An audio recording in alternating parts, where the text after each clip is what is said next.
Hey everyone, welcome back to the Spiritual Underground podcast. As always, I am your host, Dan Reeves. If you're just coming upon this, in case this isn't a welcome back, this podcast is primarily 12-step recovery based. That was its roots in how I got started doing that. It's my background. It's how I woke up was working the 12 steps and becoming part of that community, get the dope and the booze off of me. And then talk about it like it was a springboard, that allowed me to start in exploring other avenues where I could feed my soul and enlarge my spiritual life and things of that matter. So if you go back in time, you'll hear a lot of 12 step people on the podcast. And we're in the eighth season now, and as has happened, there was a natural evolution, and I have all these wonderful guests coming and knocking on my door, and we get to have these wonderful conversations. And say it almost every episode, are these people that I consider forces for the good are shining their light in what sometimes looks like a dark world. I do believe the light will overcome, and I'm going to do what I can to help me and my guests shine their lights. Uh, my guest today is Jenni Madison. She's coming all the way from Australia. I think that's fascinating that we're not even in the same day and we're sitting here talking on the internet. It's really pretty wild that we get to sit here and do that across this giant expanse It and is. still get to connect through this. And there was a time in that thought that like there would be some block a little bit because of the interface, but I really haven't found that to be the case. I feel almost as I would really rather be sitting across the table from you, uh, but this fills the gap well. How are you today, Jenni? I'm feeling really well, thank you. Very happy to be here. So lovely to meet you, even in the cyberspace. Um, but still, it is. We're quite lucky in this time to have this, aren't we? Because we have Yeah. such an amazing reach and connection. Yep. The That way we reach. can, yeah. I know when COVID hit, the first thing that come to mind and what happened to me, of course, is, that's mostly what I'm concerned with is what's happening with me, right? They shut all the meetings down around, and that was something Mhm. very, very important to me. And I was like, hold on, you can't tell me I can't do this. This thing is saving my life, and you're going to Mm. take it away from me? And Right. but so at the same time, through another men's organization, they started and jumped onto Zoom and started running their meetings on that. And although, again, I thought, well, that's no good.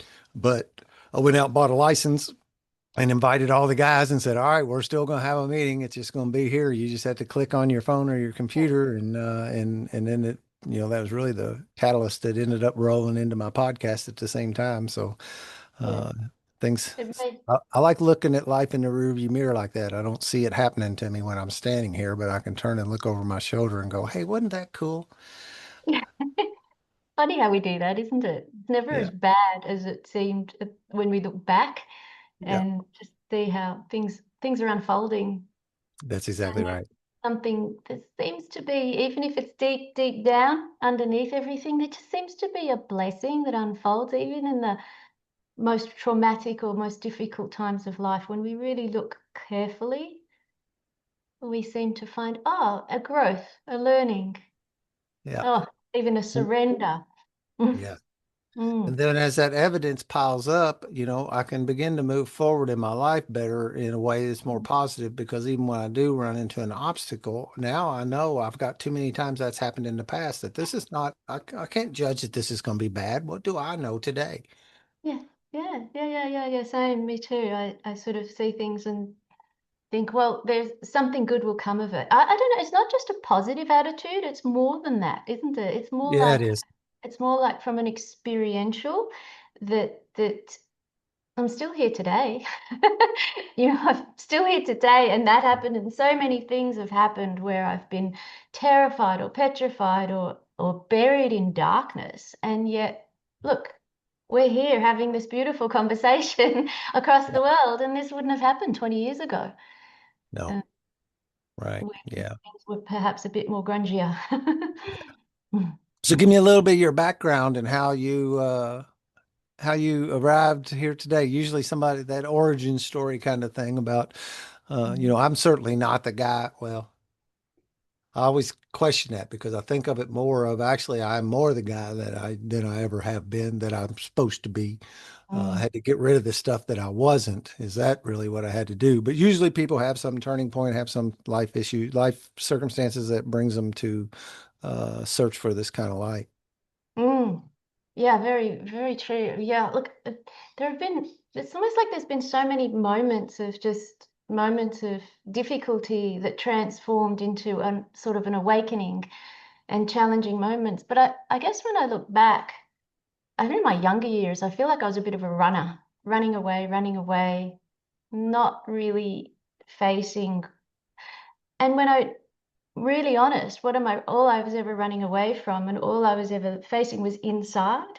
Like everything that's ever happened to me or that I've experienced in the world or in life has been happening on the inside. So I guess, but it felt more gradual. There was one pivot moment. There was a big moment that really deepened my experience of spirituality. And I'll get to that. But even before that, it was like just letting go, shedding, asking, praying, letting go, accepting a life of just my inner world was, sometimes quite perhaps, I guess it's almost like telling me lies. Mm. That's what it feels like, this voice in the head that's just saying things that are hurtful, critical, painful. And then slowly, I began to realize and notice, hang on a second, who are you? Why are you talking to me like that? But not from an aggressive or defensive place, because that would sort of just fight the same battle, but more from a witnessing place in, hang on, this voice is saying these nasty things. Why? Why are you saying that? And then I came to see, oh, there's a little girl in there that's really frightened. Oh, there's a little girl in there who's been hurt since her childhood. And and so little noticing and awakenings would come to mind frequently. And then,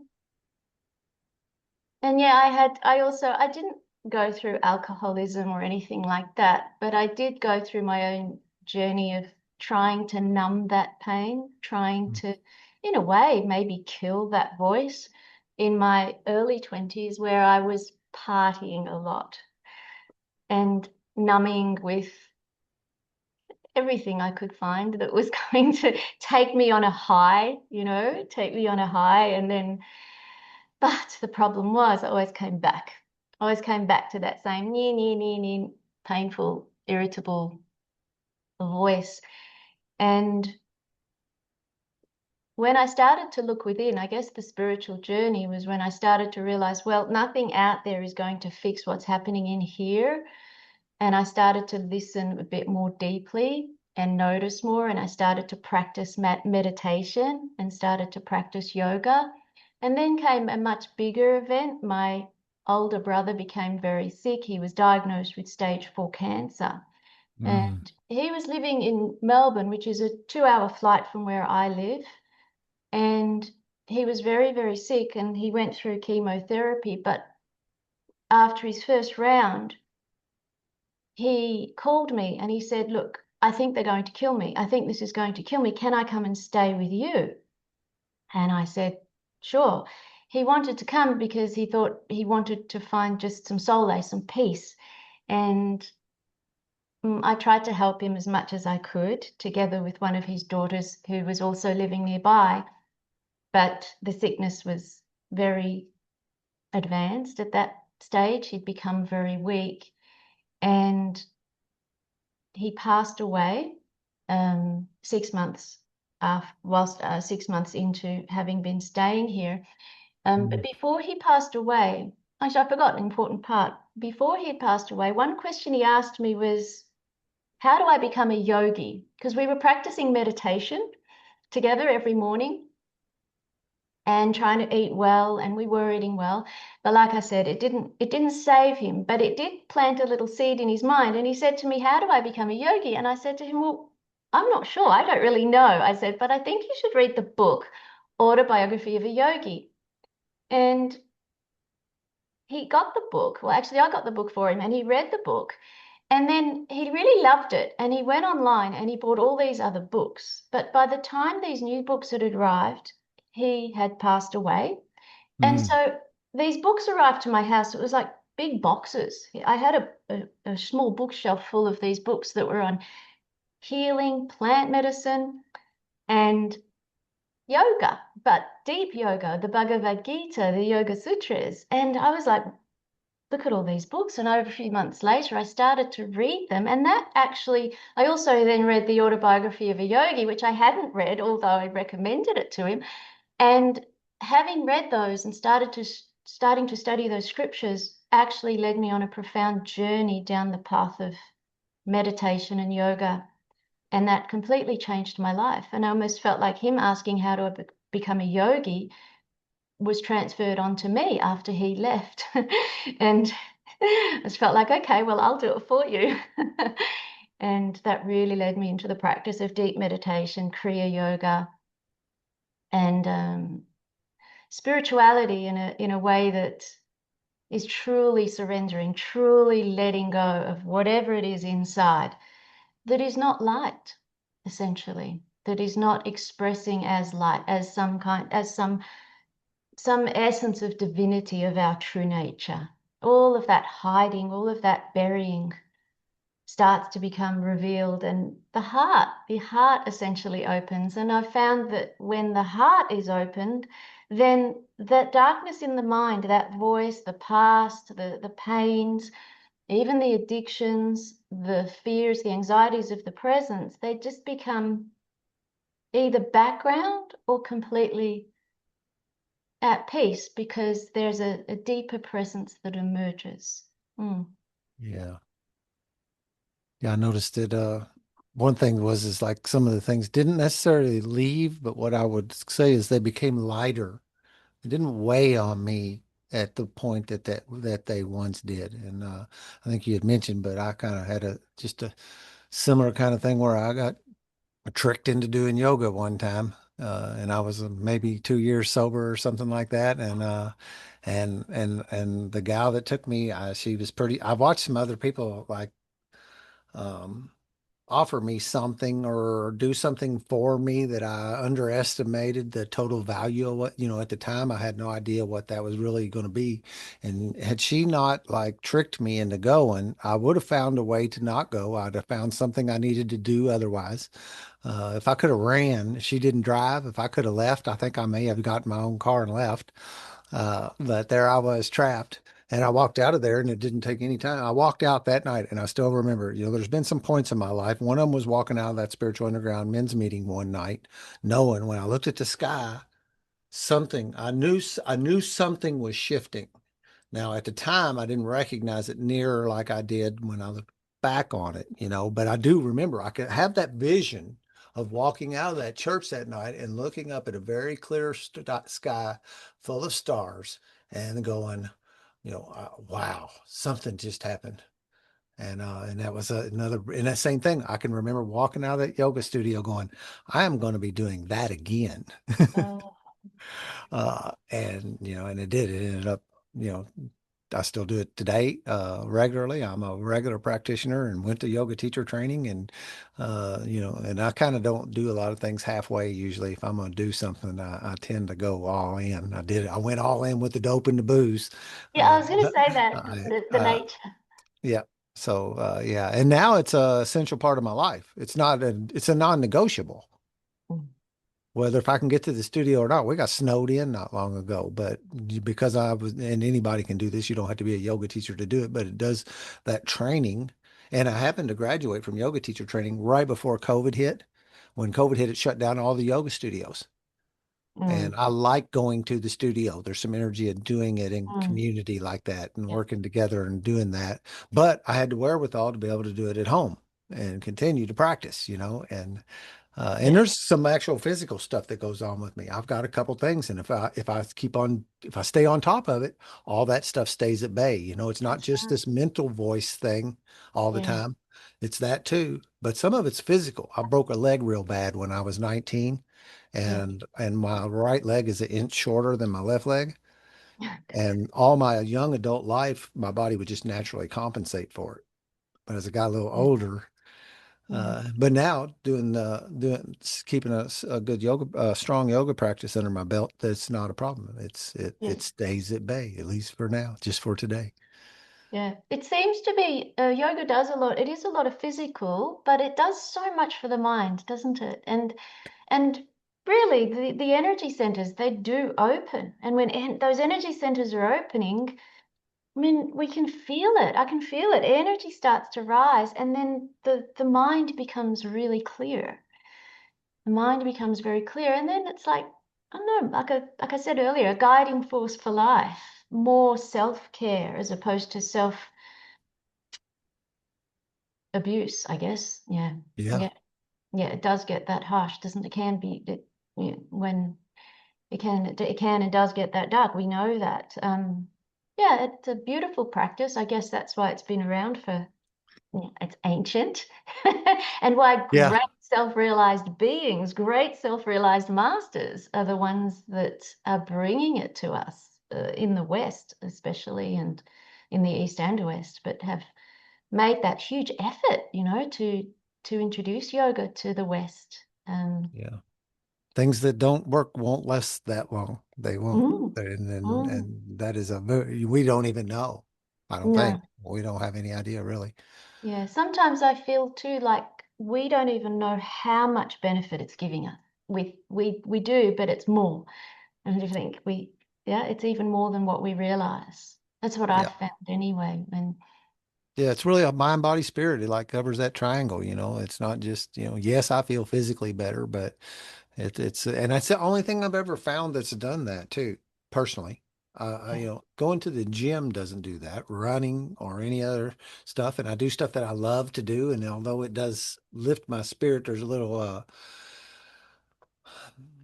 in the 11th step, it says that we improve our conscious contact with God as we understand it, him, her, whatever, uh, through prayer and meditation is what the thing says.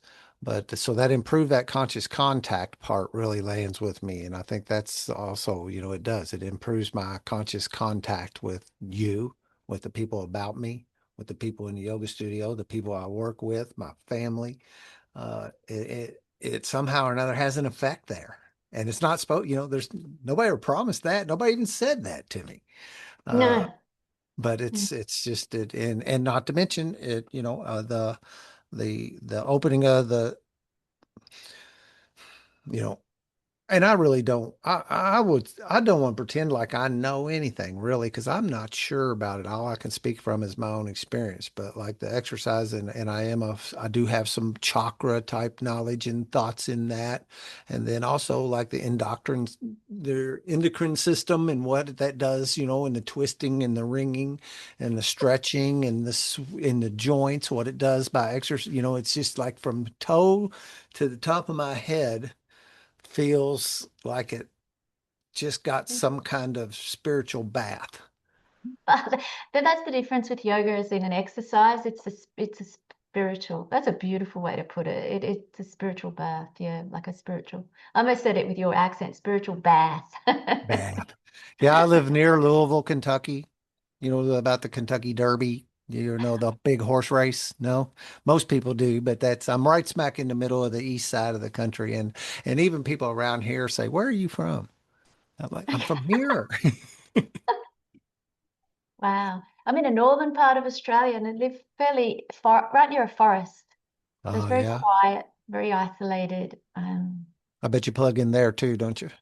Oh yes, every Yeah, me, that's day. something that's a piece of my life too. I'm Yeah, fortunate enough to every own a little piece of forest for now.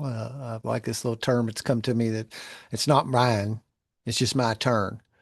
And no, so I try to do the best with it as I can while it's my turn. And there's a yeah, battery charger out there that's got my voltage. And when I go plug myself into it, you know, yeah. it raises my awareness and my frequency, and I need it once in a while. And I know it. I know it's like, oh, Dan. You need to go for a hike. You need to get out amongst the trees and the animals. That's what you need. Yeah, it's yeah, it is like a peace space, isn't it? I get if I get busy, if I have a busy day, I'm busy, and by the end of it, I'm like, it's like it's calling me. I need to get in there. And it's once I walk in, true, I walk this track a little bit and then I'm in this and the trees, I'm like, ah, I can breathe Yeah. deeper. Now, I'm in a forest management class right now. It's like an 8 week long thing my state puts on, and it's about how to continue to improve the health of your forest. And Oh, something dawned on me the other day, and especially during the green time of the year when the foliage is out and all that. And they mm, talked about just how many tons of oxygen those trees put out. And so mm, not only, there's something at a higher level out there that's not able to really put into words, but yes, some of that I thought, some of me going out in those woods could be that I'm just getting more oxygen, you know? I yes. know it's more than that, but that's an element to it, I think. And it didn't dawn on me until I'm sitting in this class learning how to grow trees.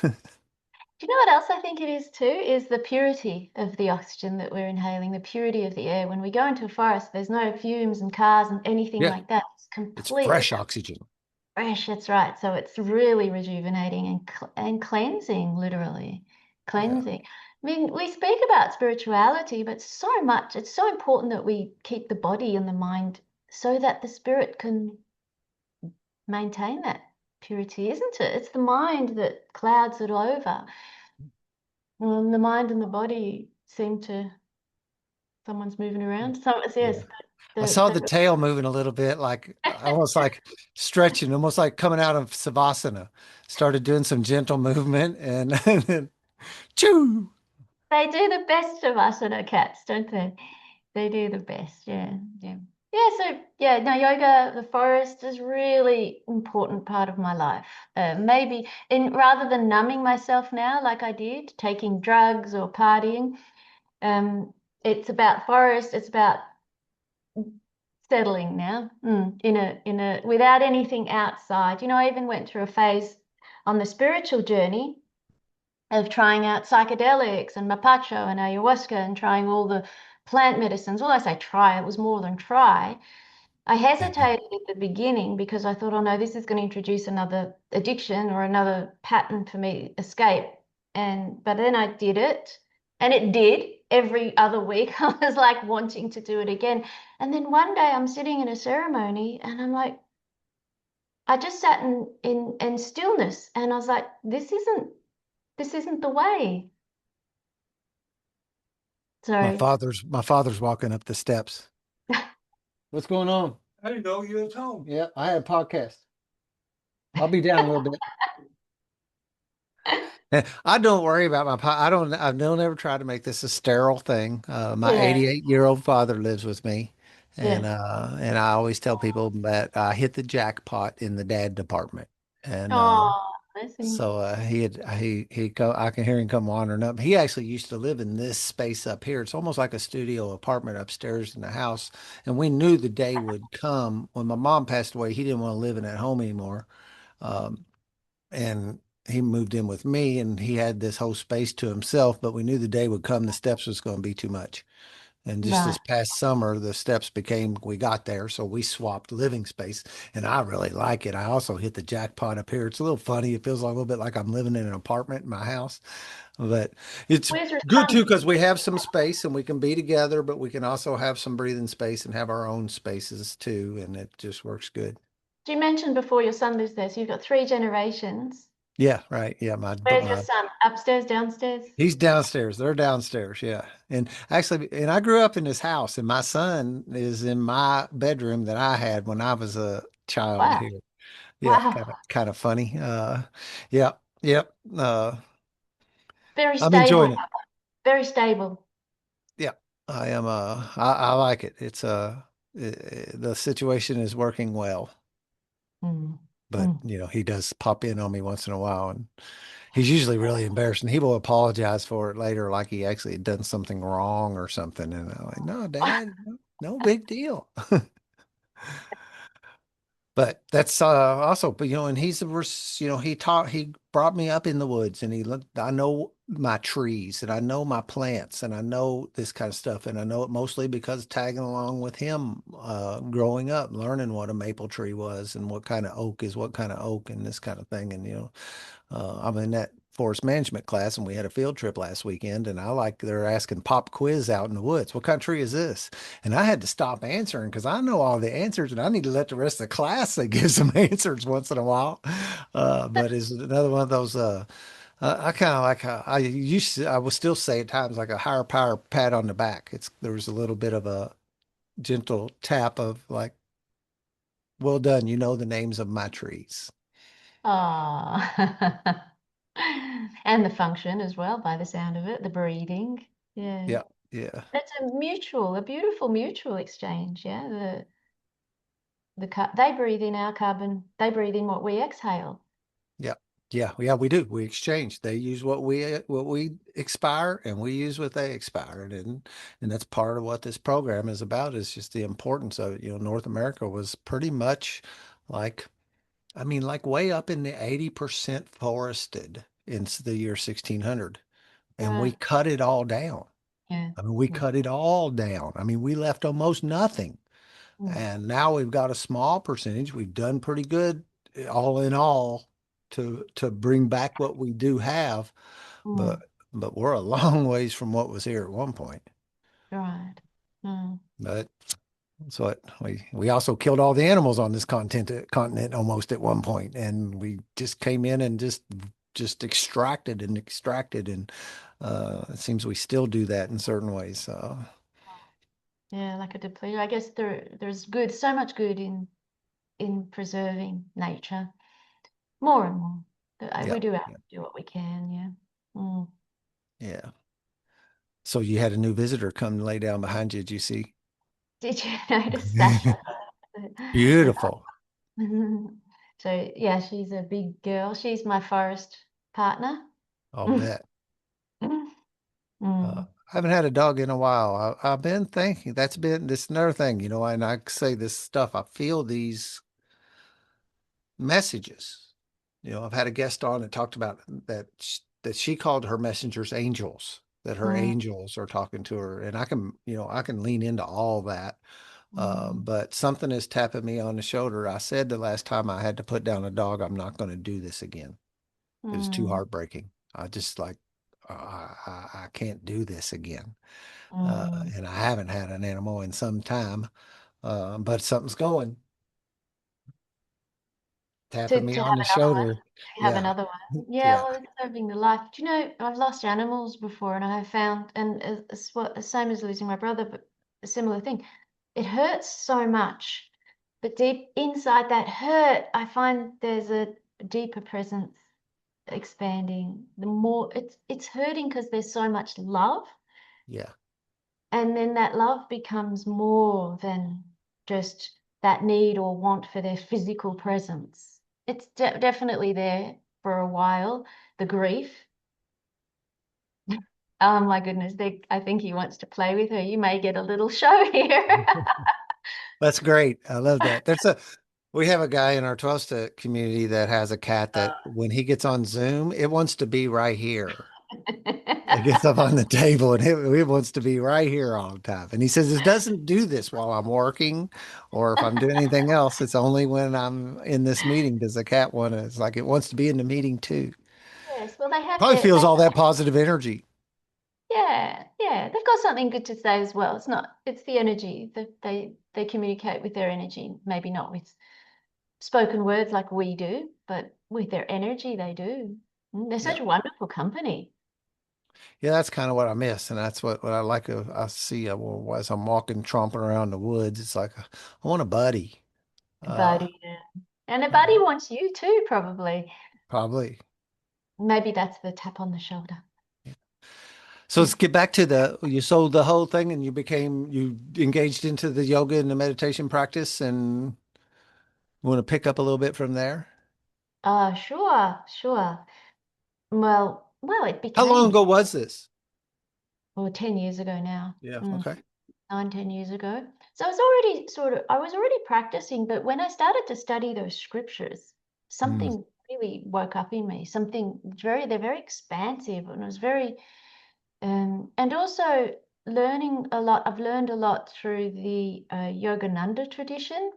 And that tradition really does unite the East and the West. So they're showing us, teaching us more so the teachings of Jesus as well as the teachings of the Hindu scriptures.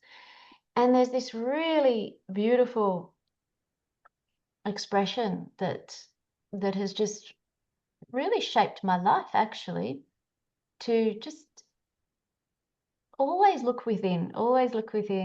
And then, yeah, always to look within, never ever look out there, never point anything. It's always about, as I was saying earlier, the experience within. And it's not so much even just about trying to fix it or make it better. It's just about becoming aware and then letting go.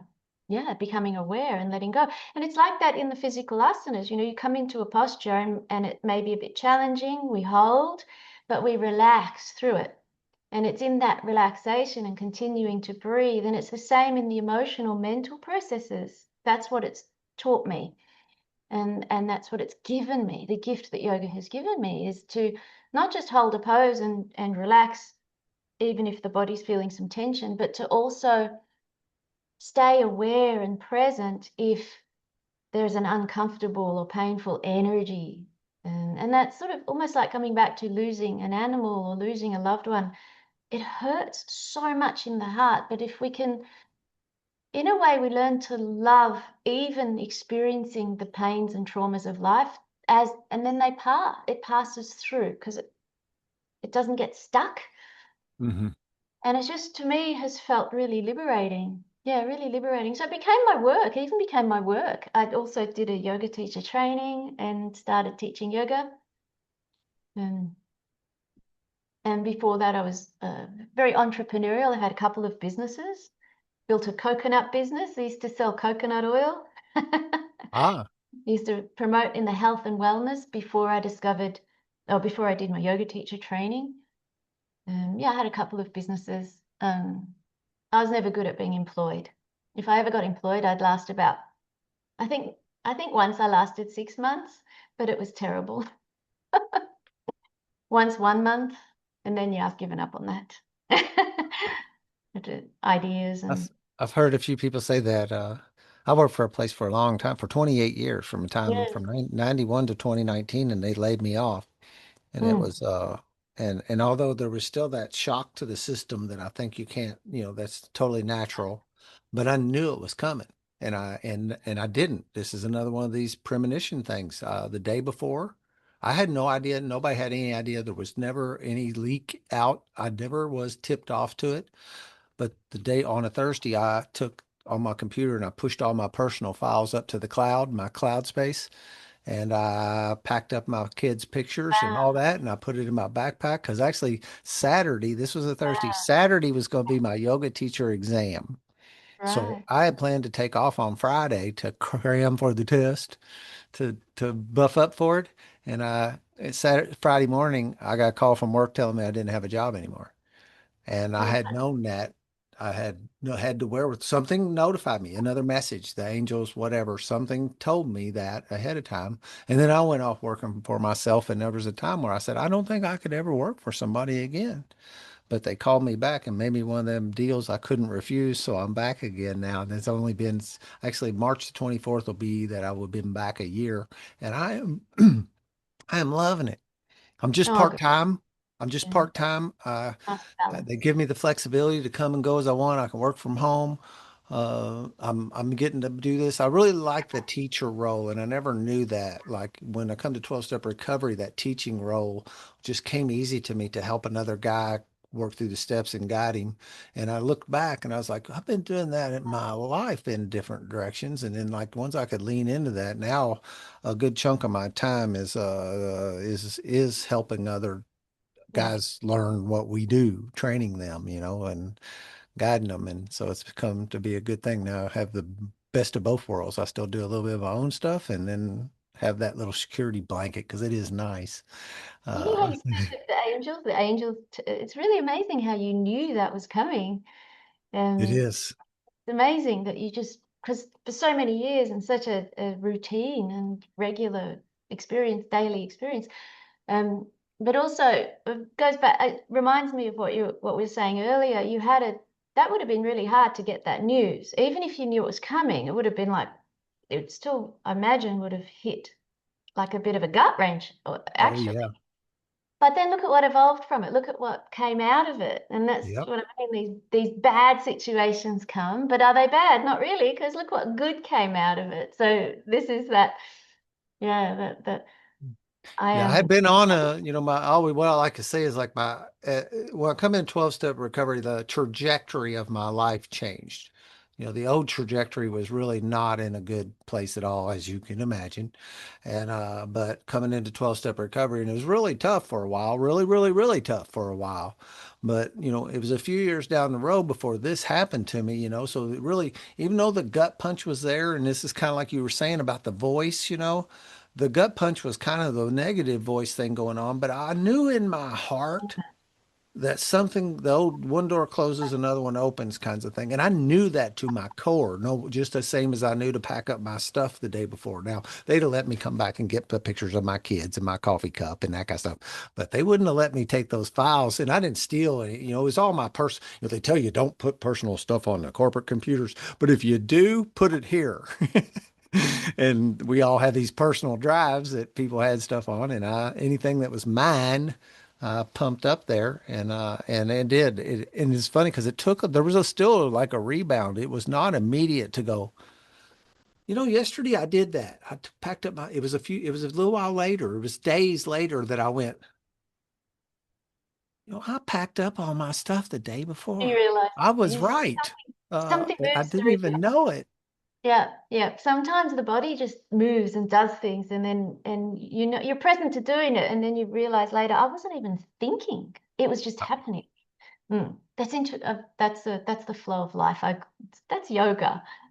Yeah, yeah, Yeah, it's a very deep yoga. Love that. yeah. Those books Love you're that. mentioning are No, on my I had an bookshelf. And I'm making you're prompting me to want to revisit some them again. Things kind of come through life, and some things end up on the shelf for a little bit that really, and you're prompting me a little bit to lean back into that some. I can't ever say the one book. I know the Yoga Sutras and what's the and it's Bhagavad left. Gita. That's The it. Gita. Yeah. Yeah, For some reason, that one won't click out of my brain like fluidly. so beautiful. I So interrupted you. did you? Yeah. I wanted to share something sort of similar. I was in between businesses as a few years had passed and I was really unsure what to do. And so I had a business, a graphic design studio. This was back before the digital days.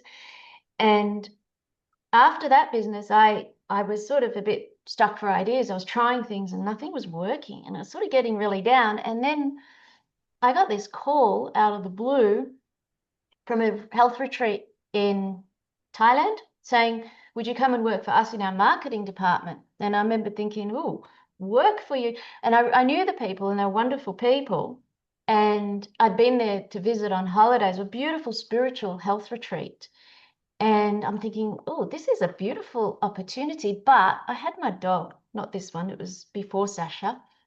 And I thought, oh, I can't just pack up and leave. So I put it out to the cosmos. I said, if this is meant to be, because it was a 2-year contract, Mm. and I know you're thinking, well, entrepreneur, how could you do that? And my friends were saying to me, are you sure you can do this? I'm like, no, they're wonderful people. It's a wonderful opportunity. So I put it out to the cosmos. If this is meant to be, I need a home that's equal to or better for Mocha, my dog.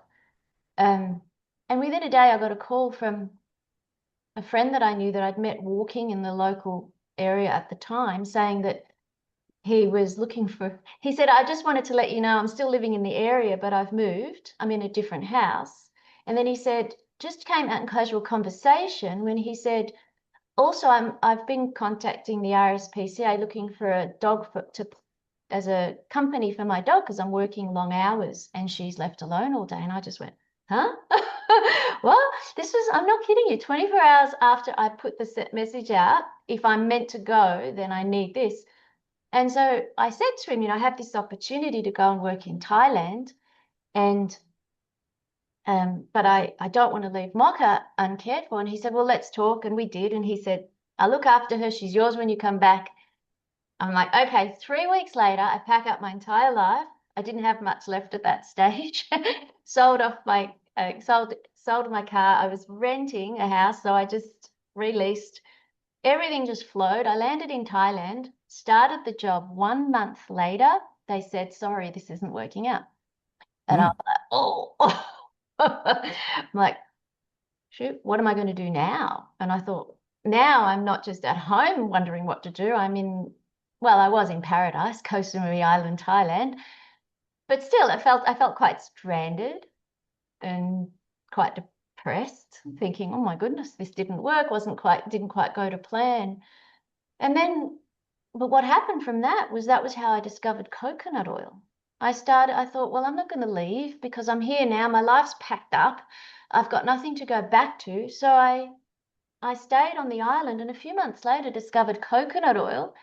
And then it was just very natural for me. I started telling everyone. I started using it, and it helped me with skin, helped me with my gut health, helped me with my skin. I started telling everyone I had never heard of this oil before.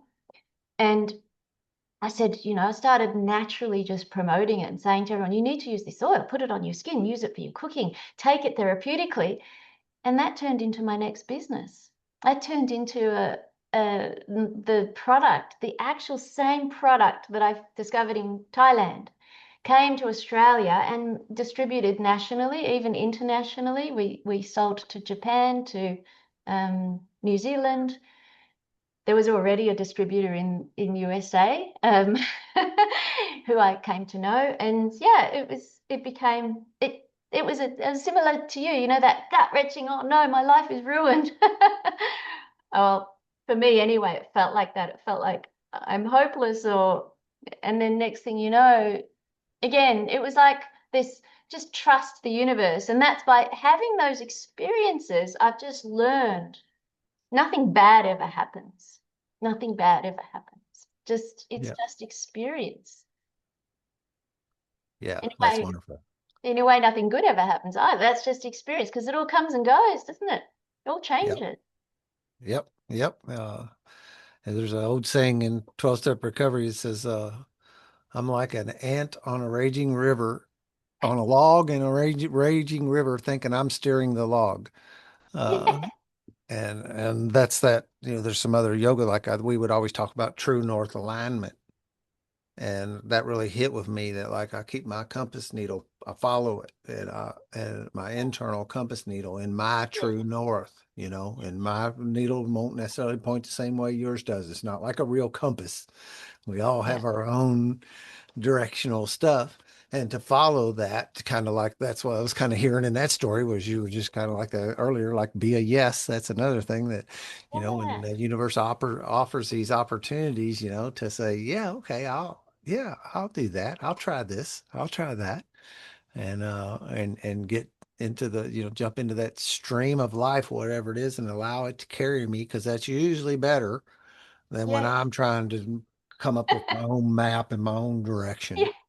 That's the lesson, isn't it? That's the lesson is recognizing that. Now, I remember when I was in a financially difficult place, actually, it was before this trip, before I got called, I call it called to Thailand. Finances were tight. And I remember thinking, you know what, I give up. I need you to show me the way because look at the mess I've made. It's this surrender, isn't it? And I like and surrender not to laying down and giving up, but to saying, okay, the voice inside this head has no idea what it's doing. So you show me. And what you're referring to is that inner compass, that intuition. And then Yeah. it speaks. When we listen, the intuition may always speak, but it doesn't yell, it doesn't shout like the other voice does. The Yeah. It voice. just whispers very softly. Yes, yes. And so we must listen. Yeah. Yeah. And that's the other thing because, like I think of that same deal. Like, well, first off, the dope and the booze was so overwhelmingly loud that I couldn't hear the whisper when that was going on. And there's been some other things that stirred me up inside to those points, and I'm sure, I'm not alone in that. We have these things, and when that like turns off the whisper, there's just too much noise going on. The whole thing about stop listening to the noise and listen for the signal stuff. And, uh, There's it's, an interesting story about a man. It is an Australian, he's an Australian author. Sorry, I can't remember his name, but the book's called Out of the Forest. And mm, he speaks his story of such a level of abuse that I truly couldn't even like it was really harsh. And he turned alcohol, dope, everything, fighting, violence. He couldn't maintain a social etiquette at all or a relationship, anything. And he ends up walking into the forest and then living there. He manages, it's such an interesting book because even from the forest, and he'd walk for 2 days to get to the local town to do some dope exchange so he could buy some alcohol, go back into the forest. And that was where he settled. And then one day when he was sitting in front of his fire, I remember the story, he had a visit from his ancestors and they mhm. spoke to him and they told him he had to leave the forest and that he had to clean up his life. And he listened. And this was a man who was constantly high, constantly he couldn't not be. He was so troubled. And he stepped out of the forest. So that's the title of the book, Out of the Forest. He struggled just to maintain the basics, but he did manage. People came to help him. He couldn't function to just create, to get himself a rental, things like that. But people appeared at the right time to help him, the angels that you're speaking of. And he eventually became a lecturer and a professor and speaking and helping others. Sounds a bit like your story, isn't it? Yeah. Yeah, and he was helping others through um, That's a his. beautiful story. I wrote down the book. I'm a book reader, and I've noticed over some years and letting life kind of get busy a little bit, that I grew up loving to read, and I've read since I was a little kid.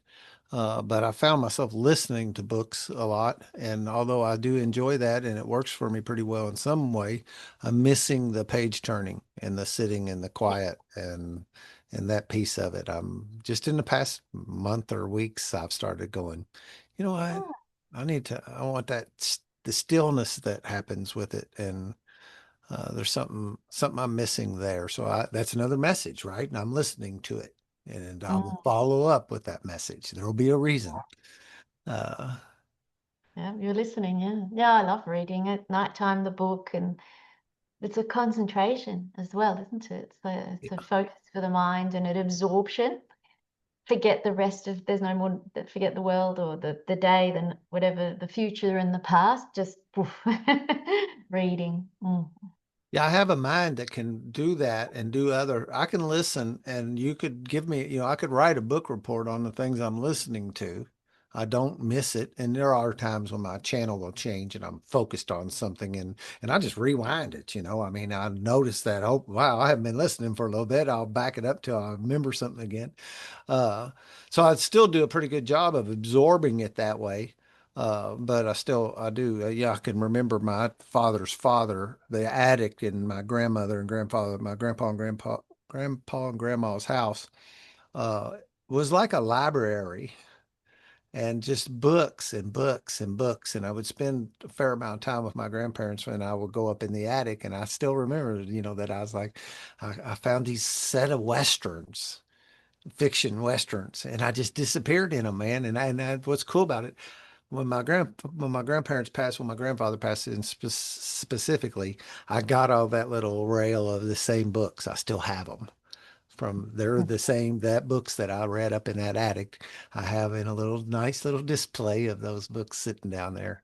I do miss the page turning. Mm. Yeah, But there's so much I love it. It's like feeding my brain. That's what it feels yeah, like. yeah.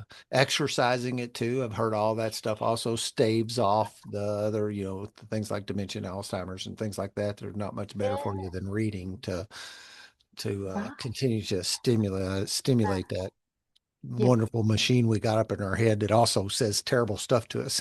yeah. Yeah, yeah, yeah, yeah, yeah. Well, there is. I feel the mind itself is beautiful. the actual mind itself is beautiful, because that intellectual part, the abstract mind, is beautiful. Intuition and creativity. It's that voice is the personal mind, that little box that we box ourselves into from past experiences and stuff like that. Yeah, that's where the trouble is, really, isn't it? Um, Yeah, I love, I run into that a lot. And I had a buddy the other day that said to me, he goes, I just did some work with this therapist and whatever, and I'm finding out that like what an impact my childhood had on me. And I'm like, well, yeah, but yeah, everybody's got their journey. I'm not going to tamp that down, but it's like, yeah, that's who trained you. That's yeah, that yeah. 0 to 7 in the childhood. And then, there, one of their lines, it's not your fault. It's not your fault that Mm. this happened. This is what you experienced, and seems to me that some level that seems to be what life is to deal with this difficulty of what it is and overcome it and then ultimately end up using that to help other people. That seems to be the main mission down here. I don't know. Mm. Now I feel by observing the mind, when I watch that noisy part or that limited part, it's recognizing that it's not, that it thinks it's separate. And for me, in the more truth I can observe, as opposed, is that, whoa, hang on, that's not true. We're not separate. Look what we just spoke about with we're not alone. We're not separate. Like we were just saying about the trees, the flow of the breath, and then just this I, me, mine, that voice Yeah. is very self-contained, and that is the trouble. But the real I, let's say, for example, is the one that's noticing that voice. And the more I notice that voice, the more I realize, wow, that voice is just an old story from my childhood. I am the one that's noticing. And there's the spiritual path for me anyway. Yeah. The Yeah, it's witness. amazing thing that's happening. You think about this whole and you kind of gets whatever overused or whatever. It kind of gets to sound like a cliche that we are one kind of thing, but it's really true to me. And you think about this whole organism that is this big blue marble and how things work together and a very beautiful thing when and it just is. It's interesting that, uh, one of the things I say on the podcast is if you're looking in certain places, all you will see is darkness. Yep, If you pay attention to that stuff, and it's a bad diet for me. It's like eating crappy food. It's yep, But sometimes it's so hard to resist because like I want to, what? You got to be kidding me. That's really happening? I need to yeah. investigate that further, and it's, Wow. oh Really. yeah, no. And I had to, Yes. I had to protect my energy field from it. Actually, what came to mind when you were speaking about reading and putting what we put in, and I was thinking, but it's so important to put in, just as we do in our body, put healthy food as opposed to processed, say, old or processed food, something fresh and healthy. The same with the mind. Hmm. But I think it's also important to be able to not deny what the darkness that is present, the darkness, Yep. like Yep. we quickly bypass, and but that's not going to get us anywhere except into another mask or another illusion. We can, I feel like when we can see it for what it is without any reaction to Judgment. it, Yeah. just a neutrality, then something shifts. Something is able to then shift. So we're not lying to ourselves anymore. And yes, I hear you with the oneness, the spiritual cliche, but it's the facade, it's beyond the facade. If we create just Yeah. another facade of oneness, we're just in another facade, another false identity. But when we can see those identities that we've made up about ourselves, and then recognize the deeper truth. When we look deeper, maybe you've learned this in the 12-step process, the deeper and deeper you look within, the more you see that God is present, or you recognize that God is present. You don't believe it anymore, but you actually, and there's your guidance, there are your angels, there's the But the gift is also in seeing through the darkness. The darkness was there as a gift for that realization, not to punish you or me or any of us, but to show us what lays behind it. Yeah. I see, and there we all do, but like people just are like, they just, I have friends who just absorb themselves in that stuff.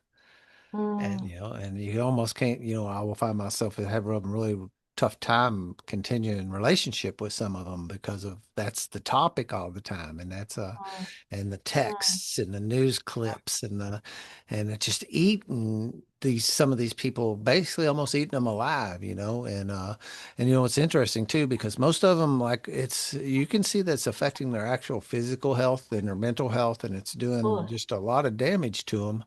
And it's very, it's you have to be real gentle to present that if you choose to maybe do so, because it's tricky territory. Sometimes the best thing is just to kind of remain on the outside and be compassionate and empathetic and let them have their journey. Uh, Yeah. Yeah. Instead of trying to, because that's what I fix things. I'm really good at fixing things. I can fix your door. I can fix your window. I can fix your car. I can fix your kitchen cabinet. Uh, uh, so I have this, I call it a fix it switch in me.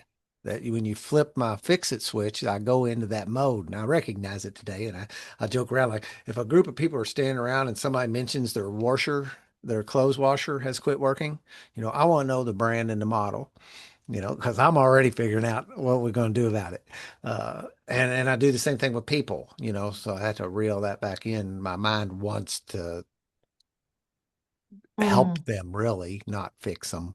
I just kind of use that as an analogy, but it is as I can look at these traits or whatever that I have and once again be aware of them. Uh, Well, I'm curious then, when you were deep in the alcohol, what no one could fix you, right? You wouldn't know. So what did apologize, I haven't heard, I may not have heard this, but what pulled you out of it then? Pain. Hmm. I mean, well, in the form of because I had gotten addicted to the prescription opioid pain medications, and I'm putting on my khaki pants going to be an engineer to work every day. And at nighttime, I'm going in your house and stealing the stuff out of your house. And so I got caught burglarizing homes. And I've said this, but this echoes in my head. The sentencing guidelines for the crimes you have committed is 6 to 20 years in the Indiana Department of Corrections, 6 to 20 years in prison. And I didn't know what to do. I was completely lost, and nobody was really offering me any help. Nobody was. Plus, I was hiding it from a lot of people who probably could have helped me. Uh, and but I'd had some 12-step exposure in years before when I made a run at trying to get sober, and when I opened myself up to this group of men that I ran into, God put me in this room with some men. It's God, higher power, whatever. I just kind of say God. I don't really think of it as it's just an easy word to say. Uh, but source energy, God, whatever, called me to a group of men that I didn't know any of them, right? And I'm sitting there and hearing and feeling energy that I hadn't felt before, but knew I wanted more of. It made me thirsty for it. But I'm in a pinch. And I'm not telling them, because when they say, "How are you?" Well, you know how I am, don't you? I'm fine. I was the furthest thing from fine, Mm, I'm looking at a prison sentence, but I couldn't tell you that. And then one mm, night, they demonstrated this thing. I'd seen some people come in there. They do, if anybody's got a burning desire at the beginning of the meeting, if you got something you need to get off your shoulders, if you really need to express something, we invite you to come do that with us first thing in the meeting. And I'd heard a few weeks ago, because I was doing that charade for a while, and I'd heard a guy come in there one day, and he had said that last night his brother was shot and killed. And oh my goodness, and then how does he come in here and do that?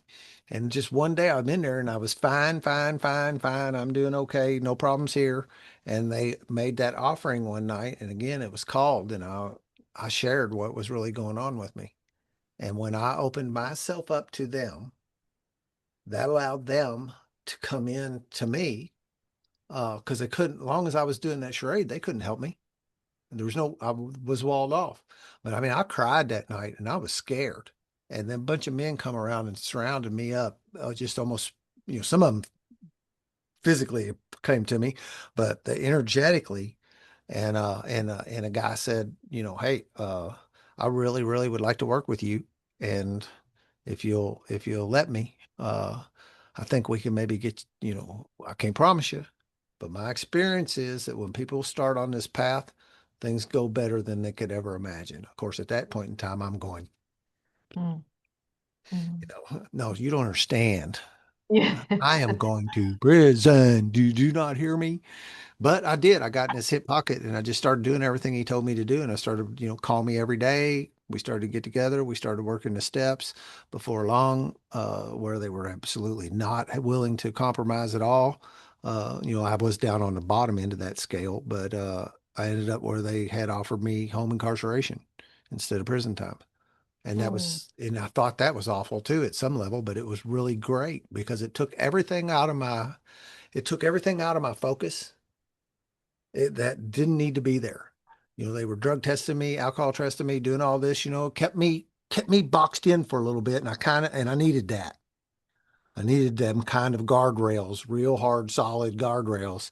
And, they let me off 3 months earlier than I was supposed to be. And just my life just started like these things just started. I call them miracles. These miracles in my life just started happening, starting off with not going to prison and one thing after another piled up. And it was said like it almost feels like there's an old story. Have you ever watched this movie called Finding Joe? It's no. Joseph Campbell. You probably heard of Joseph Campbell. The movie's based on some of what his teachings are, but there's a story in it about Buddha in, I think it's Thailand or someplace in that neighborhood, that there was like armies coming through and they had these big, beautiful golden statues. And this really landed with me. So the people, the natives there, they covered this thing up with mud so it wouldn't look gold, because so it wouldn't get plundered. And it sit there for hundreds of years covered with mud. And this is a story. I don't know if it's any true, but I really relate with it. Some kids are sitting around playing at its base one day, and some kid throws a rock or does something, and it knocks off a chunk of the mud, and they look under there, and there's gold.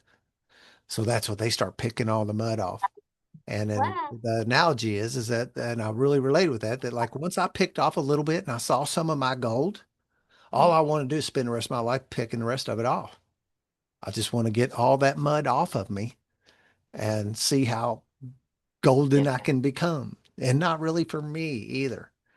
The impact you get to have when you're on this path and the impact you get to have on other people's lives. And really try to be real humble about not taking too much credit because I know it's not Dan really. That's that channel of once you've opened your heart and you've done whatever happened to me, or when what happened to me, all of a sudden I became like useful to my fellows, where I was of no use to anybody back then.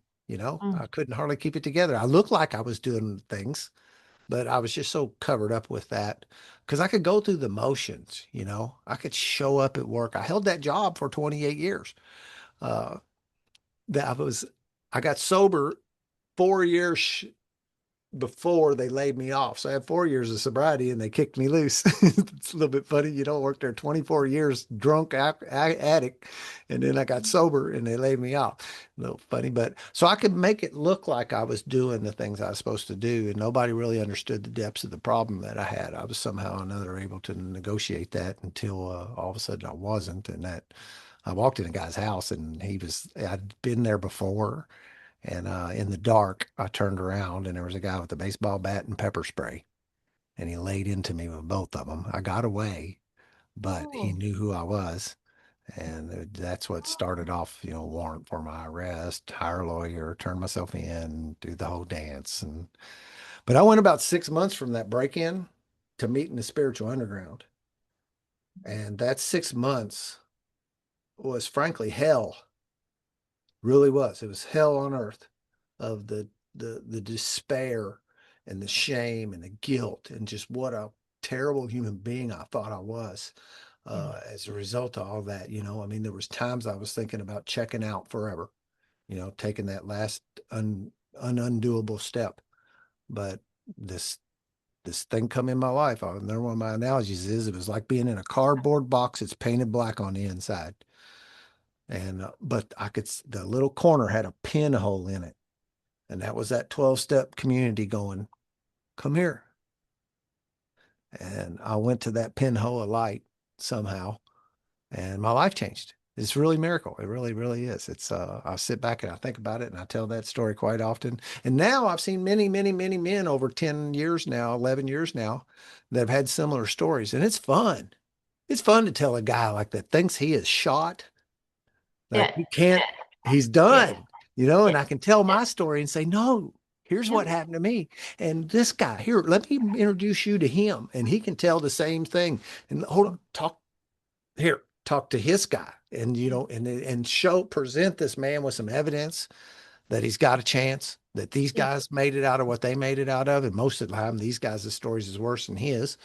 Yeah. And then you watch them walk the path, man, and bloom and come to life and celebrate that 1 year of sobriety and just keep on going Yeah. and get to be it's really, well, it's the best thing in my life. It really is to have that power working through me to be able to truly be able to say with confidence that I can help you. Mm-hmm. I Mm-hmm. can help you. Confidence and experience. Mm. Yep. I can guarantee people that if they will do this work, they will get better. I don't know Mm. what stint. I don't know how much. I don't want to oversell it, but Yeah. a pretty simple little thing that's in there. It works if you work it. And I can guarantee, and the guy guaranteed me that too. He said, I can guarantee you that if you work these steps and practice these principles in your daily life, your life's going to get a whole lot better. And of course, my mind back then said the only guarantees are death and taxes. You didn't tell me no guarantees. And then but he stopped and he left a pause there and he goes, what he said, if you have this thing we call alcoholism, if you'll work these steps and practice these principles in your life's going to get a whole lot better. And he paused. And he said, but I'll tell you something else. If you have this thing we call alcoholism and you don't work these steps, he said, your life's going to get a whole lot effing worse. And he didn't abbreviate it. Uh, Guaranteed. Mm. and and I find that statement to be true. Some people said some things to me that stay in my mind, and that was definitely a moving night when that guy caught me Yeah. because I believed him. He said it in such a manner that I believed him. So there's a little Wow. short story of that. Wow. Yeah. I get a Mm. little bit on the soapbox sometimes, and You get to spread the light now. That darkness was when you look back now, I'm curious, can you see that all that shame, do you see how was it do you see what is it was it real or was it like I don't want to say real, it was there, like you were experiencing it, but can you see that the stories you were telling yourself, can you see it? Yeah. yeah, yeah, that's part of the 12-step work. And then, and Yeah. it didn't all come from that. It's been, again, that was a springboard that allowed me to go do more work on myself. I kind of feel funny because I feel it opened me up so I could allow this power to work Yeah. on me. Yes. I did some motions, took actions and that kind of stuff, but I'd be fooling myself if I said I did it. Yeah. I took some action and I would took some direction and stuff. And yeah, because there was things that happened to me when I was a little kid that shouldn't happen to a little kid, Yeah. and that stuff made me feel like I was broken or I was Yeah. dirty or somehow damaged and questioned a lot of things about who I thought I was. And it's the same way I was walking around pretending like I was okay in the drug and alcohol world. I mean, that was kind of, we say the booze and the dope is really just a symptom, it's not the Mhm. problem really. The problem is under there. Under all that stuff. And and I had those false thoughts, that thinking that wasn't true about me. But I didn't know, and I wouldn't tell anybody. And I just kept it to myself, that same thing, if you don't get it out into the light, uh, it, Yep. w- it wasn't, I couldn't do anything about it. So yeah, a lot of work around all that shame and guilt and feeling like I was somehow different and somehow broken. Yeah, yeah. That those false thoughts, I think, is the key. We believe them. The problem is we believe them. Yeah. When we stop believing them, they kind of go away, don't they? Yeah. And then something bigger and better takes its place. And then this miracle, as you said, life life itself really is a miracle. And Truly. it's true, there is that higher power, but also I feel like what we have is willpower. That's what we do have. We have willpower that, as in we have, in where we direct that willpower, are we gonna, do you know what I mean? Like you may put a bottle of alcohol in front of yourself and you have a choice in that moment. Am I going to set it aside or am I going to put it in this body? There's a certain amount of will that we have there. And when Yeah, we, but there is something that does there that like the willpower at times is not enough. You can put that bottle in front of just like you're the guy in the out of the forest thing. You get to mm, this point that you get like tricked into thinking you don't have any willpower. And if you yeah, set that in front of you, you are going to drink it. I remember being that man at times, not going to do this. I am not going to do this. I am not pulling in the liquor store on the way home from work today. I am not pulling in the liquor store on the way home from work today. I am not pulling into there. I did it. yeah, And it's like, so that I yeah, get the willpower thing and I understand it. It's a really kind of touchy subject in the 12 steps yeah, thing because there is a piece of this powerlessness that, and it's not that it's not there. But it becomes so powerful over your being. It is like coverage. It's that mud on the golden Buddha. It is that you just can't see through to it. You can't just like, it's yeah. like you don't have a choice. That's the way you feel. That's the way it looks to well, no, most people think that. Most people go, won't you just choose not to do that? And it's like, well, if I No, could no, do that, I would do that. but I But think if the mind fights the mind about it, you can't win because it's like trying to fight your right hand and your left hand. oh yeah, You're going to lose. But that will that I'm referring to is we can fight it and then lose, but we're still directing our willpower. Or as you've been saying all along, we can align with a higher will and start looking outside of the forest, according to the book, or start looking outside of the darkness and then align with a higher will. And then that's when the body starts doing it. It's like miracles happen. It's like, oh, how did I land here? And yeah. we were saying And before, I the had to have somebody else point that to me. I was not finding that on my own. I had to have a no, not mentor come easy. alongside and say, "Hey, man, no, really, it really is light out there, man. Yeah, Just, yeah, just put his arm around me and hold on to me and just keep on saying, "Come on, man, we can do this. You can do it. It's tough today. Yeah. Every time it gets tough, I want you to call me." Every time, and so you're talking to this guy and I had to have this angel come in my life to guide me out of that darkness because no matter what yeah, I did on my own, I couldn't do it. And then, and he connected me up with this power, yeah, and that was one of the more yes, beautiful thing he did. He connected me up with this power, but he didn't put his conception of that on me. He let me develop my own. He coached me somehow in order to make that connection and make that relationship personal to me, make that connection. Because yeah, that's been one of the things all through spirituality is that I thought you were trying to, put your stuff on me and I would. no, And no, because Western religion kind of had that energy, here it growing does. up here in America, they wanted to tell me what you needed to believe. And they Yeah, just never, now look back, there was something in me all the time was going, this just don't feel right.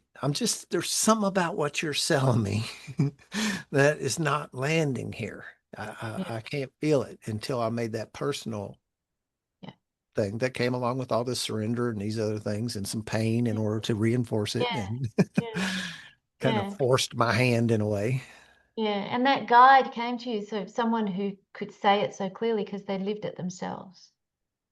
Yeah, Yeah. And, you know, sometimes, and this is another thing I talk about, is that there's people who speak in my frequency. And these two people can be saying the same words, Right. but I can't hear Yeah. this person. But Yeah. for some reason, and maybe it's some kind of spiritual tuning that higher Yeah. powers put together, that, you know, it's a C note that I need it said to me to be able to absorb it or whatever. Or maybe it's an F, the heart chakra note. I needed You to feel hear it. it said in in an F note. And this guy spoke in F. It wasn't that this guy didn't know what he was talking about. Yeah. He was saying the same thing. He's right as this guy, but he sang it in B, and I just don't do B. I don't know what that is. I lost you for a moment then. I can't Oh, hear you. you can't hear me at all? I got you back. Yeah, you're back. Okay. Sorry. I'll say, I got what you were saying though. The feeling you could, the resonance, isn't it? You there you go. resonate. You could feel it. There was a truth as opposed to maybe a concept. Mm, Yeah. Because I there's don't know. guys I could do more like the drill sergeant type of AA, you know, Right. and that doesn't work for me. This guy was gentle, Mm. you know, accommodating, loving, you know, he was soft. And I could hear him. But the guy that said, pull up your bootstraps and Do you know what's amazing? What you're saying is like there's gentleness, softness, accommodating, and that's where the power is, not in the force and not in the the toughness or aggression. The yeah. power is in softness and Yeah. For gentleness. me, though, because I know other men who will say the same thing I'm saying, and they will have the opposite. They'll say, I needed that guy that was tougher. I Right, needed yeah, that harder guy in my life, you know, and they got to the same place and it worked right, for them, you know. yeah, So yeah. that Res- resonance that was coming off of this guy is not, you know, it may not be good for me, but he's helping people too, you know. And Yeah, yeah, I true. don't So know. I don't know anything about it. I just observe it. it is resonance. I think it's just resonance. We've all got a different way of appreciating and understanding. Mm, Yeah, yeah. when I started doing some of this work around, like, you know, it exposed me to a lot of things that I would have poo-pooed in the past. Like I would have poo-pooed yoga, I would essential oils, singing bowls, crystals, and coming out of that fog or whatever, I could have like interest in this and see, okay, well, maybe there is something to this. And I started getting into the tonal stuff. And, you know, Mm. and I really liked this one sounding bowl, man. It was something that was talking to me. You know, it was something like it was playing. A buddy of mine had a whole set of these bowls and he would do this chakra meditation. And, you know, and the heart chakra one, I felt it resonated with me, that F note. And I can feel that today. I can play an F on anything. And I'm not a musician, but I can do that. And it resonates with me. Now I like it Yeah, all. It all sounds pretty and I like it. But yeah, that does yeah. something different to me. Mm. I couldn't even pick it up. We did a sound bath at our yoga studio. A wonderful gal who does that offers a 2 hour sound bath and she plays music. She sings beautifully to you. I mean, I'm just laying there like purring like a kitten. I don't know. And I can just lean into it, man. The tingles are going through my body. And, but I can hear that note. I can feel it. I don't really hear it. I feel it. And I kind of smile, giggle at myself. And I'm like, oh, yep. Yeah. Got it, got it, got it. The vibrations are nice. Very high vibrations, aren't they? Mm. Yeah.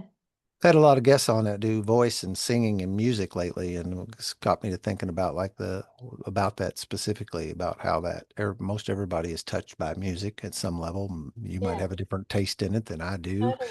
but it's a very Totally. moving experience for almost everybody. Has had some really, you know, we connect memories to particular Sure. Yeah, songs you do. and a real And connection there. yeah, it sort of just moves energy. It sort of it creates.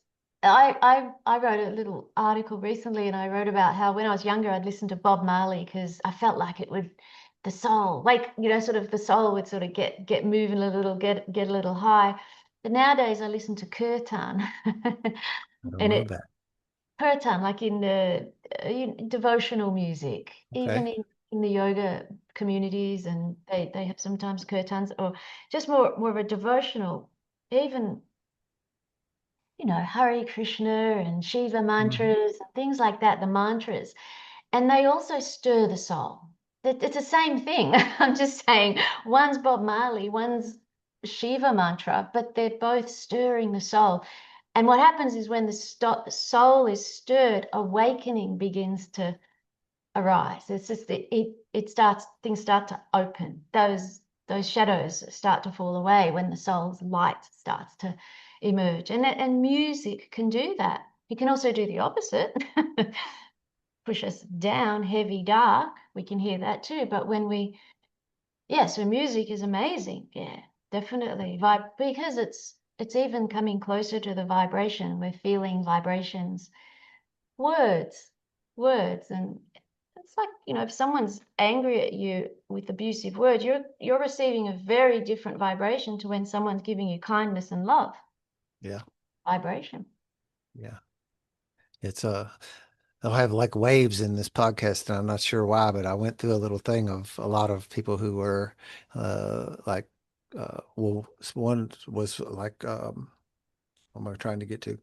Uh Find your true voice, and how that's interwoven with the music and that, and Yeah, how it also means, that I can speak up for myself and I can yeah, voice what I need to voice, and just a lot of entanglement that's really cool. I don't know. And it does seem to be that it would happen when I'm running around handymaning and stuff too. I would like get into just pure by accident the same kind of job in a row, fixing the same thing. It's like, how could I have four oven jobs in a row and then not have another one for a month, and then I'm fixing cabinets for a number of days. And I have my podcast guests kind of sometimes do that too. I'll have a little pattern that sets up in the universe. And yeah. and also I think that's a little bit of like also telling me to pay attention, Yes. giving it to them, that synchronicity kind of thing where you get the same message a few times from Yeah. different people. It's like, oh, well,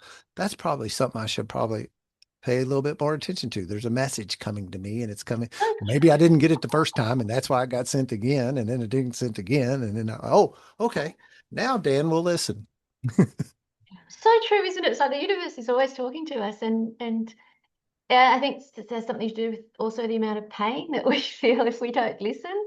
And then Yeah.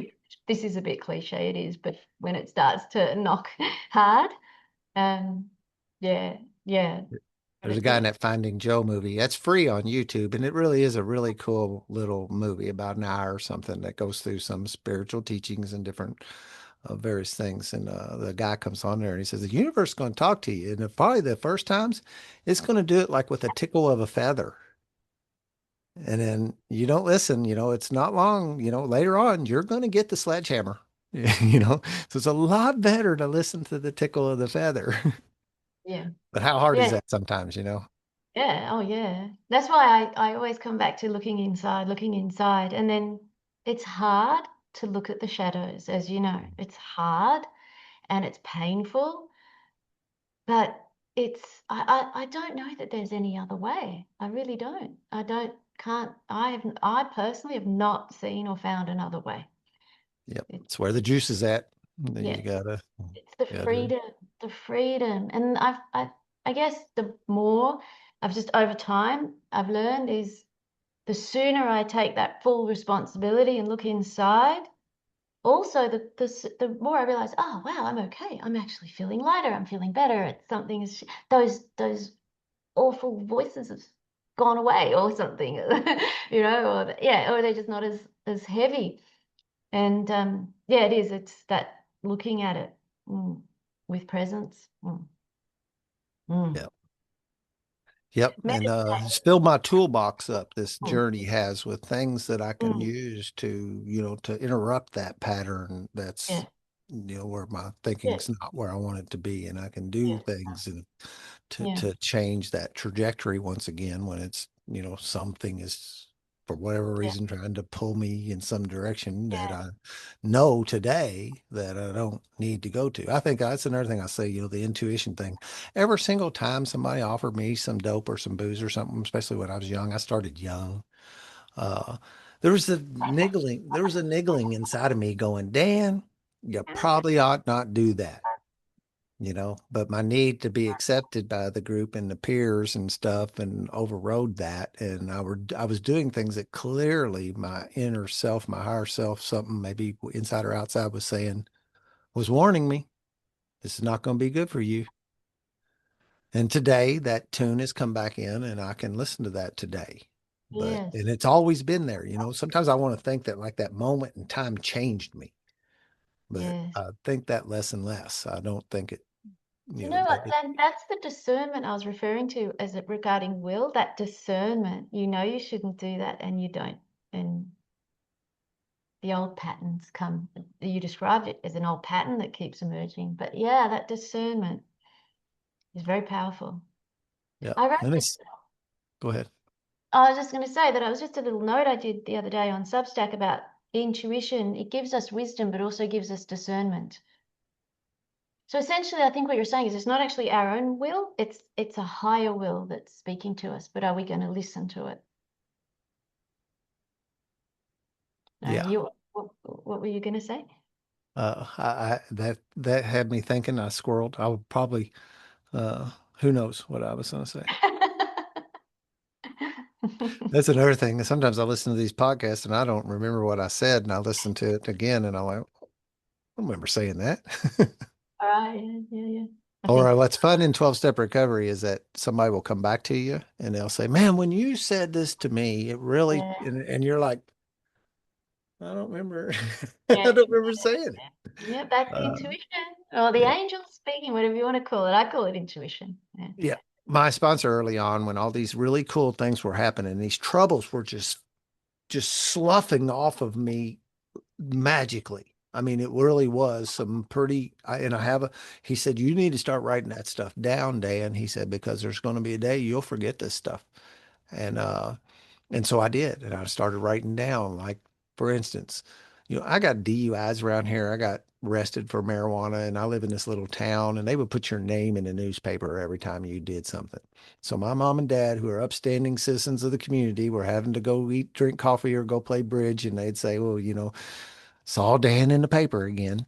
And I had done this real off the top thing where I had some pretty good charges and my name never hit the paper. And it's like, yeah, you can jaywalk around here and you'll get your name in the paper, but here I did this and it didn't make it. And it's another one once. I was like, yeah, I think higher powers sheltered my parents from one more of those. Uh, and just these things. So I started writing them down and I talk about it. Everybody's probably sick of me talking about it on podcasts, but it's my miracle list and it still grows today. So when these things come by that I get to do or I get to experience, I don't really do a full journal, but I will put enough of a note down that I can remember and I revisit that thing. I've had some opportunities to go to some really cool places and experience. You've done it. You've been to places where I've been to these, I've had some moments that were just epic, just like, and I'm by myself every time. Not every time, a lot of the times. And for whatever reason, I was called to this place and I had this magical moment or day. I can think I spent a day in Nagasaki, Japan, like not too long after getting off of probation. And I had this just epic day. I mean, it was like I had cloud roller skates underneath me all day. I was meditating in Confucius temples and it was just, and I ended the day in a Japanese AA meeting where they couldn't understand a word I said and I couldn't understand a word they said and it didn't matter. It was Just the magic. energy. Yeah. And so it was just one of those days. And I actually did journal that day somehow. I really don't know why I didn't consciously do it. But these things, I went to Gettysburg where the Civil War battle was here. There's some real energy there from what's happened in the past, and I had this magical day there. And so I document these things and I like to look back on them. It's not that I've forgotten them because that's not really true. They're just not at the top of my memory. And sometimes somebody will spur that and it'll come bubbling out, right? But sometimes I like to, especially when I'm feeling a little bit down, is to go Yeah, back and revisit that and go, yeah, yeah, hey, look at all these cool things and the way yeah, things, or some of them are things working out for me when I didn't believe they could, yeah, just various things. And just like you said, what am I worried about? yeah. Why am I worried? Look at this evidence right here. And my sponsor does not remember giving me that suggestion. He said, Yeah. he's just like, If you say it, Dan, okay, but because I talk about it a lot, I try to coach other people to do that same thing to because things happen, man. Their family gets back together. They're on the edge of divorce. They're looking like they're going to go to prison. They looking, they lose their job and a better one comes along, and Yep. just Yeah. all that happens. And You know what I'm hearing is just this remembering that we're connected. The more we just remember that everything is so interconnected and that there is a higher force that is guiding us, and not get so caught up in the little details of why did this happen to me? This is so bad. And then those little miracles just keep happening, don't they? Because yep, yeah, yep. it's just, I still continue to add to that list. It's pretty lengthy. I back it up once in a while. It's in my phone now. It started out on paper. And I put it in a notepad in my phone, and I'm afraid I'll lose it if something would happen.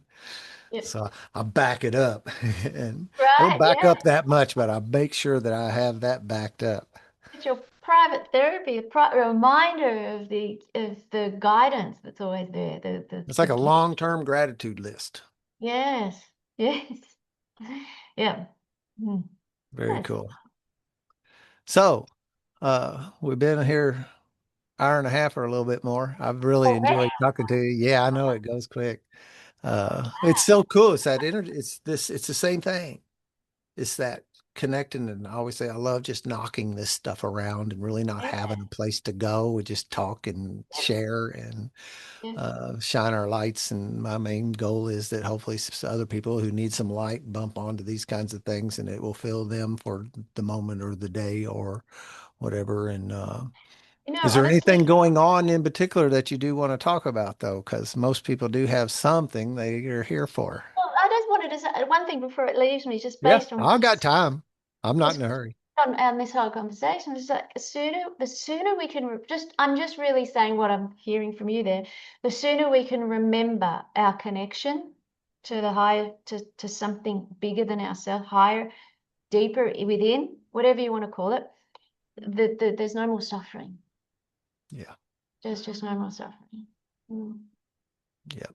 Yeah. It took me a long time, it felt like, but I All don't of beat us. myself up over that either. It took what it took. And you hear that a lot like, man, I wish I'd have done this a long time ago. And well, your path was not to do this a long time ago. Your path I don't was know. to do it now.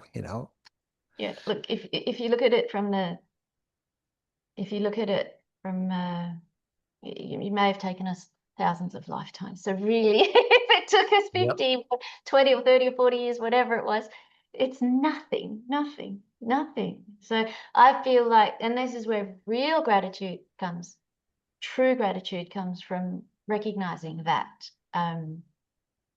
if we do find that in this lifetime, we're truly blessed. Yeah. Yeah. Yeah. That definitely is the topic that intrigues me too. It would have been another thing I would have poo-pooed a long time ago of that whole thought of, you know, I have no idea how old I really am. Not Oh, really. well, there, I could be God, thousands. Who knows, I think that the soul is eternal. The soul doesn't have a beginning or an end. It's Yeah. It also, I don't know but I am fully convinced too that whatever is in me, that this battery, that this soul that's in me or whatever, also, I wonder what the next adventure will be like, when not afraid. There was a time where I spent a lot of time in some darkness. I had a real obsession with the fear of dying right. to the Yes. point that it crippled me as a child. And you were talking earlier, some of it was connected to some music I was Yes. listening to that just put me in Right. a There we go. dark, dark place. And like and I listened to that music a few years ago again after like avoiding it like the plague for a long time because of what I felt that it did to me or whatever, that connection I had to it. And I listened to it later. I'm like, hey, it's not doing that to me anymore. Yeah, That man. I like That's it. freedom. Yeah, listen, all That's right. freedom. And so that fear of the unknown in that regard is lifted too. So much has come with it. Me and Buddy, we joke around about the best thing, the best thing, the best thing, the best. The best thing is this, and we're not really, just we would just talk, and there's so many best things. They're all competing, in our heads, but Yeah. Yeah. a lot of really good things. And I'm really happy about where I'm at. today, and I haven't always been. Yes, me too. I'm just happy I found the spiritual path. Yeah. Mm. And that changes everything. It changes everything. It takes away lack. It takes away, I mean, it shines light on the darkness, doesn't take it away, but it brings light to it. And That's what we finally ended up saying. That is, we did after some time of batting it around and kidding. mm, Uh, uh, that was, we did both agree that was the best thing. That's yeah, actually, everything's anchored off of that. All that's this other it. thing, well, all this other stuff it's really all connected to that. And there's a recognition then too that all the terrible things that we did as a kid or as an adult, the terrible things, they become, there's a understanding there that that's not who I am. I acted in that way as a reaction to past experiences that I had that were painful, and then you sort of see it. It was these reactive patterns, but the truth is here now. The truth is here in the present moment. How am I going to present in this moment? Yeah. So, So are you, do you have anything you want to share with the listeners? Any final words or anything you, some people have something they're wanting to talk about, or I you, think we we just covered here. it. Do you know what? Being able to share the light or share speaking about the light and well, I don't know, transcending the piercing the darkness. That we've spoken through this conversation has been something that I'm very happy to share. Awesome.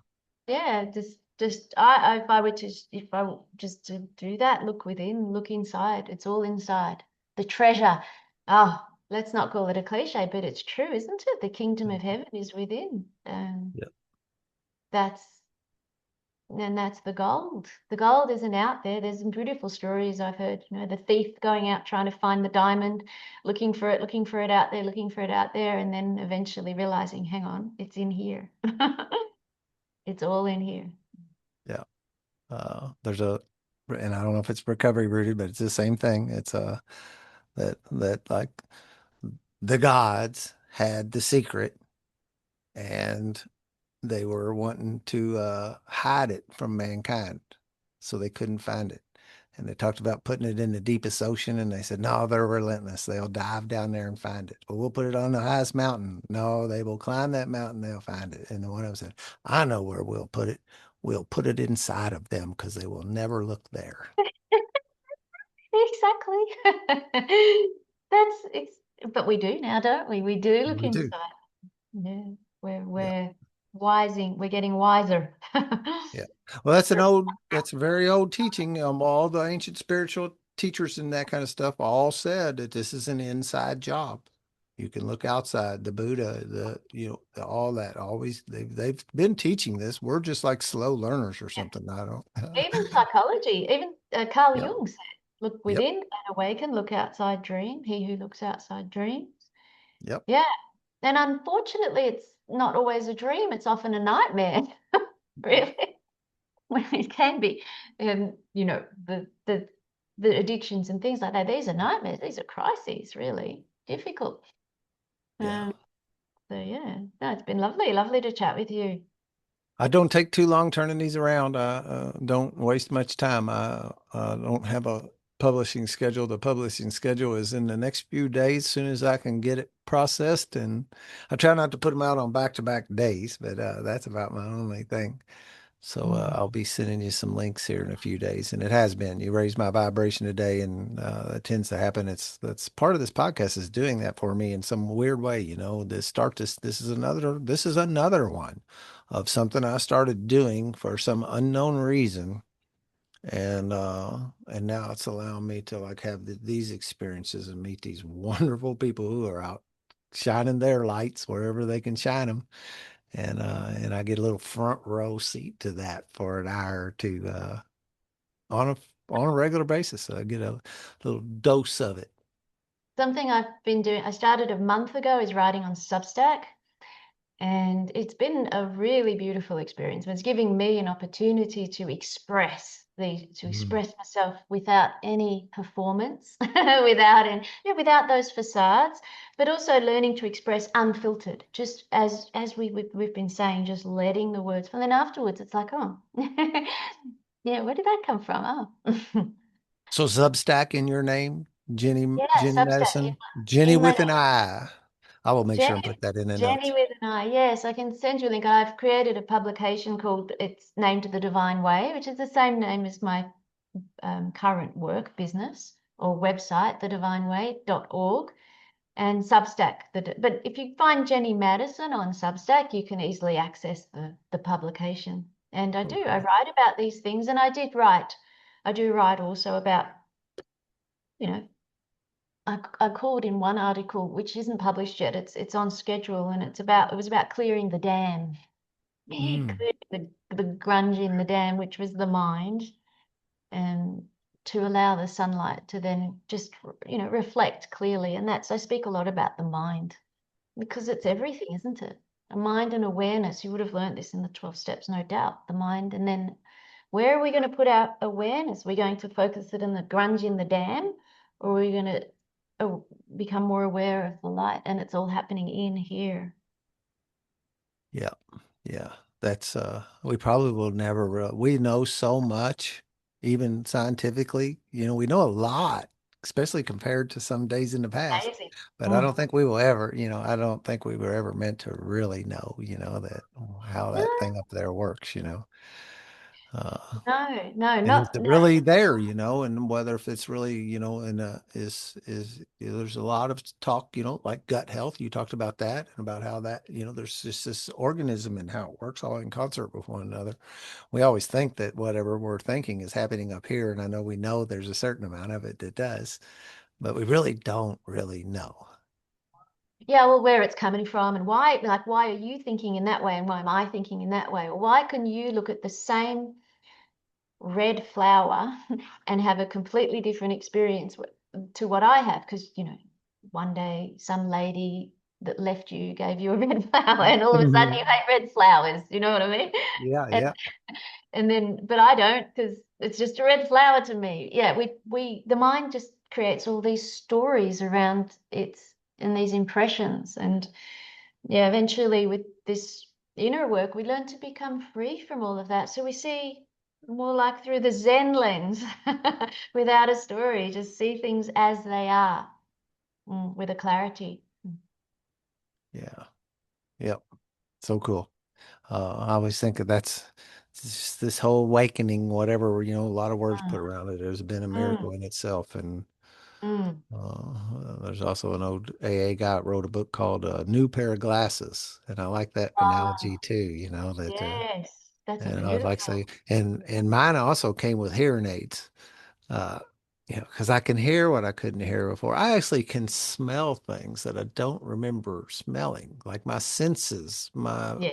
is,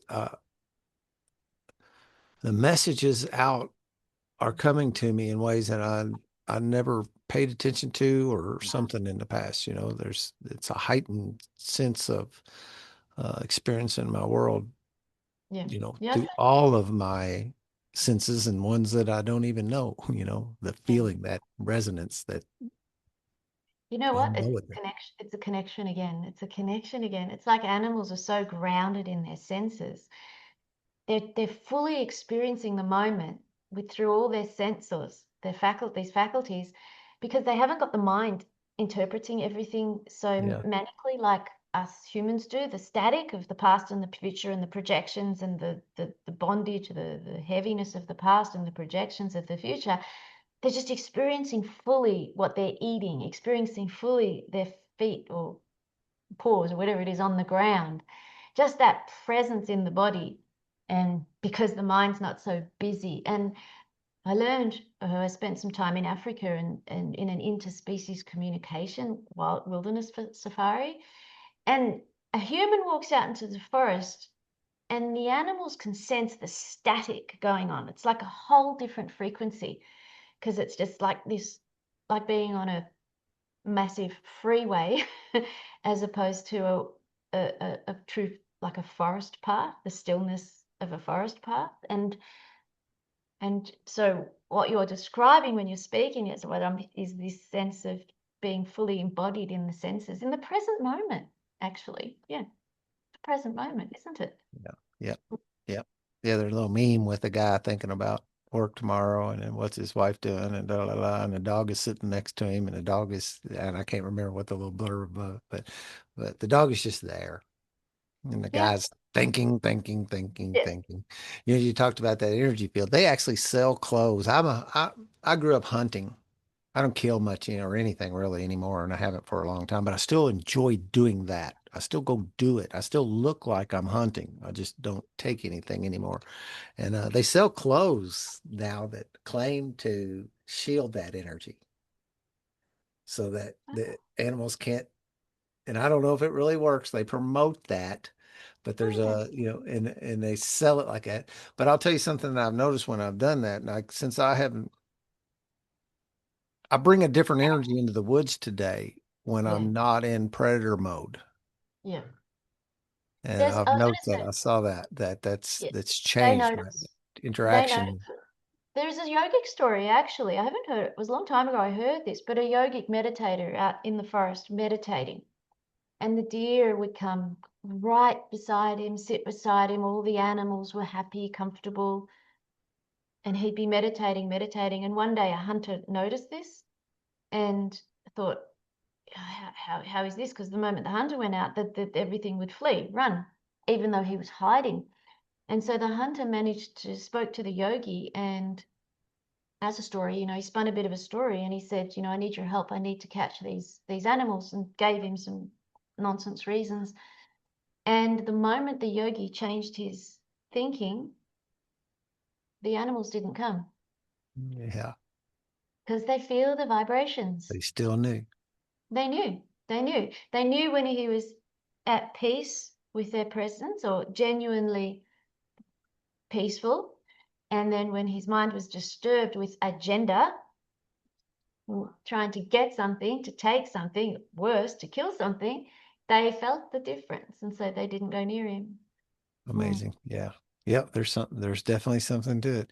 Here's another one, and we're going to have to stop this for long, but when you do hunt, okay, and you're after a particular thing, like I'm deer hunting, okay, you will see turkeys and squirrels and rabbits and no deer. Dear. And when you go rabbit hunting, you'll See? see deer and turkey, but no rabbits. Yes. And Yes. you could ask any hunting community that dynamic, everybody recognizes that the But one even that you're targeting doesn't yeah, come around, but you will see the other ones. yeah. And even though it's one last thing is even with people, it's like you were saying, we can feel what's underlying someone. Someone will say, you'll say, "How are you?" And they're, "Oh yeah, I'm fine." And then you're like, "I don't feel fine." But we're a little bit more conditioned than animals to not listen to that inner truth, that inner kind of an authority. Like so, but energy never lies, is what I'm saying, basically. Yeah. Yeah. The Yeah. mind of words can say various things, but the energy is what's truly communicating when we're interacting, isn't it? Mm. Yeah, it is. Yeah. And I feel it with my guests through this crazy device. And you You can, would. You would. you do, you do. I Look do. at my sleeping girl behind us. All Yeah, right. I saw her come back over there and flop down. That's just the cool thing, you know, that just like I'm gonna stop right here and and just so like at peace, right? I mean, just like 100% at peace. Deep We sleep. don't know if she's sleeping or awake or what. We, she That's could be, true. Yeah, that's true. Yeah. She's deeply relaxed though. Yeah. yeah, definitely relaxed and at peace. Yeah. But yeah, Oh, yeah. Now let's finish up. Yeah. yeah. Well, it was wonderful. I've said it 100 times already tonight, and it was just great to meet you and to get to share some of your energy. Thank you for sharing your energy with me. I always do that in the yoga studio with the people by me. Sometimes they look at me kind of funny that I'm like thanking them for sharing their energy with me in there today. Uh, People, some of them real receptive, some of them not so much. That's that energy thing, you know. Yeah. Well, But thank you but for saying that. it feels funny to do what we do there. And like sometimes it's like the library and nobody talks and nobody, you know, it's a serious business here. you know, and like, let's not take it so serious, you know, let's not take things so seriously. We can talk, Thank you. we can It's been a connect. pleasure. Yeah. No, it's been lovely. It's been lovely to chat, Have to a get to know you. yeah, have a great rest of your Friday on purpose. Thank you. Bye bye.